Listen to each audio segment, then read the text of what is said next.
தேனியில் மிகவும் பழமை வாய்ந்த ஸ்ரீ வரதராஜ பெருமாள் திருக்கோவிலில் 83ஆம் ஆண்டு ராமநவமி பிரம்மோற்சவத்தை முன்னிட்டு கொடியேற்றும் நிகழ்ச்சி சிறப்பாக நடைபெற்றது. தேனி அருகே அள்ளி நகரத்தில் மிகவும் பழமை வாய்ந்த ஸ்ரீதேவி பூமிதேவி சமேத ஸ்ரீ வரதராஜ பெருமாள் திருக்கோவில் அமைந்துள்ளது.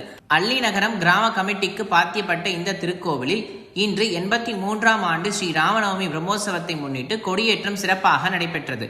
முன்னதாக கோவில் வளாகத்தில் ஸ்ரீதேவி பூமிதேவி தாயாருடன் மூலவ பெருமாளுக்கும் உற்சவருக்கும் சிறப்பு அலங்காரம் செய்யப்பட்டு தூபதீபங்கள் மற்றும் கற்பூராகாரத்தை காண்பிக்கப்பட்டது. தொடர்ந்து கொடிமரத்திற்கும் கொடிப்பட்டத்திற்கும் வண்ண மலர் மாலைகளால் அலங்காரம் செய்யப்பட்டு பூஜைகள் செய்து பின்னர் கோவில் உபயதாரர்கள் மற்றும் பொதுமக்கள் இணைந்து கொடிப்பட்டத்திற்கு குங்குமம் சந்தனம் வைத்து துளசி மற்றும் மலர்களை கொண்டு அர்ச்சனை செய்து வழிபட்டனர். பின்னர் கொடிமரத்தில் கொடிப்பட்டமானது ஏற்றப்பட்டு தீபாரதனையும் காண்பிக்கப்பட்டது. தொடர்ந்து ராமநவமி பிரம்மோற்சவ விழாவிற்காக கோவில் வளாகத்தில் பந்தக்கால் நாட்டும் நிகழ்ச்சியும் நடைபெற்றது. தோரணங்களால் அலங்கரிக்கப்பட்ட பந்தக்காலை பக்தர்கள் சுமந்து கொண்டு பந்தக்கால் நாட்டப்பட்ட பின்னர் பொதுமக்கள் பாலை ஊற்றி பந்தக்காலை வணங்கி வழிபட்டனர்.